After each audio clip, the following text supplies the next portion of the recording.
ഇന്ത്യയുമായി വ്യാപാര കരാർ ഒപ്പിടാൻ വിവിധ ലോകരാജ്യങ്ങൾ മത്സരിക്കുകയാണ്. പ്രധാനമന്ത്രി നരേന്ദ്രമോദിയുടെ നയതന്ത്രമാകട്ടെ ഇപ്പോൾ എല്ലാ മേഖലയിലും പ്രതിഫലിക്കുകയും ചെയ്യുന്നു. ബ്രസീലും ഇന്ത്യയുമായി കൈകൊടുത്തതോടുകൂടി തന്നെ വ്യാപാര രംഗം വൻതോതിലുള്ള കുതിച്ചുചാട്ടമാണ് ഇനി സാക്ഷ്യം വഹിക്കാൻ ഒരുങ്ങുന്നത്. അതായത് ഭാരതവും ബ്രസീലും തമ്മിലുള്ള ഉഭയകക്ഷി വ്യാപാരം ഇനി 5 വർഷത്തിനുള്ളിൽ $20 ബില്യൺ തന്നെ ഉയരും എന്നതാണ് പ്രധാനമന്ത്രി നരേന്ദ്രമോദി അറിയിച്ചിരിക്കുന്നത്. ഇതോടുകൂടി തന്നെ ട്രംപിന്റെ ഡീലുകളെല്ലാം തന്നെ വെള്ളത്തിൽ വരച്ച വര പോലെയായി മാറുന്നു എന്നതിന്റെ ഏറ്റവും വലിയൊരു ഉദാഹരണമാണ് ഈ ഒരു വ്യാപാര കരാർ സൂചിപ്പിക്കുന്നത്. ട്രംപിന്റെ പിടിവാശി കാരണം ഇന്ത്യ ആകട്ടെ പുതിയ മേച്ചിൽ പുറങ്ങൾ തേടി പോകുന്നു എന്നത് ഇവിടെ എടുത്തു പറയേണ്ടതുമാണ്. ലാറ്റിൻ അമേരിക്കയിലെ ഭാരതത്തിന്റെ ഏറ്റവും വലിയ വ്യാപാര പങ്കാളിയാണ് ബ്രസീൽ എന്നത്. ഇരു രാജ്യങ്ങളും തമ്മിലുള്ള വ്യാപാരം വെറും അക്കങ്ങളിലല്ല എന്നും അത് വിശ്വാസത്തിന്റെയും വലിയൊരു രീതിയിലുള്ള പ്രതിഫലനമാണ് എന്നതാണ് പറയുന്നത്.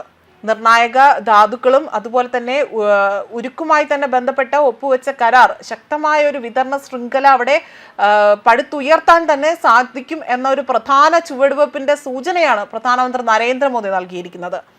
പ്രതിരോധ മേഖലയിലെ സഹകരണം അത് ക്രമാനുഗതമായി തന്നെ വളരുകയും പരസ്പര വിശ്വാസത്തിന്റെയും തന്ത്രപരമായ വിന്യാസത്തിന്റെയും മികച്ച ഉദാഹരണമായി തന്നെ കണക്കാക്കാനും സാധിക്കുന്നു. ഈ പങ്കാളിത്തം ശക്തിപ്പെടുന്നതാകട്ടെ അത് കൂടുതലായി തന്നെ തുടരുമെന്നാണ് പ്രധാനമന്ത്രി ഇപ്പോൾ വ്യക്തമാക്കിയിരിക്കുന്നത്. ഭാരതവും ബ്രസീലും തമ്മിലുള്ള ഉഭയകക്ഷി വ്യാപാരം 5 വർഷത്തിനുള്ളിൽ തന്നെ $20 ബില്യൺ തന്നെ ഉയരും. ബ്രസീൽ പ്രസിഡന്റ് അദ്ദേഹവുമായി നടത്തിയ ഉഭയകക്ഷി ചർച്ചകൾക്ക് ശേഷം നടന്ന സംയുക്ത വാർത്താ സമ്മേളനത്തിലൂടെയാണ് പ്രധാനമന്ത്രി നരേന്ദ്രമോദി ഇക്കാര്യങ്ങൾ വ്യക്തമാക്കിയിരിക്കുന്നത്. ധാതു ഖനന സഹകരണം മെച്ചപ്പെടുത്തുന്നതിനായി തന്നെ കേന്ദ്ര സർക്കാരിന്റെ കീഴിലുള്ള ഉരുക്ക് മന്ത്രാലയവും ബ്രസീലിന്റെ ഖനി ഊർജ മന്ത്രാലയവും തമ്മിലാണ് ഇത്തരത്തിലൊരു ധാരണാപത്രം ഒപ്പുവെച്ചിരിക്കുന്നത്.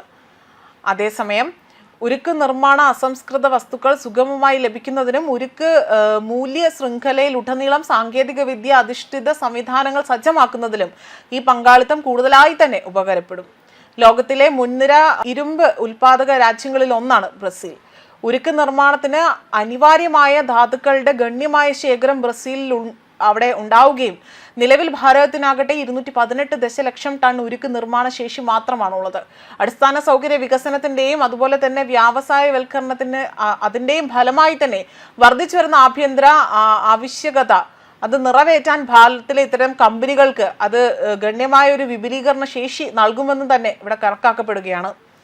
ആയതിനാൽ തന്നെ ഇത്തരത്തിലൊരു വലിയ ഡീൽ അതിൽ കൈകൊടുക്കുന്നതിൽ യാതൊരുവിധ മറിച്ചൊരു ചിന്തയ്ക്ക് അവിടെ സ്ഥാനമില്ല എന്ന് തന്നെയാണ് പ്രധാനമന്ത്രി നരേന്ദ്രമോദി ഇതിലൂടെ വ്യക്തമാക്കിയിരിക്കുന്നത്. ന്യൂസ് ഡെസ്ക് കർമ്മ ന്യൂസ്.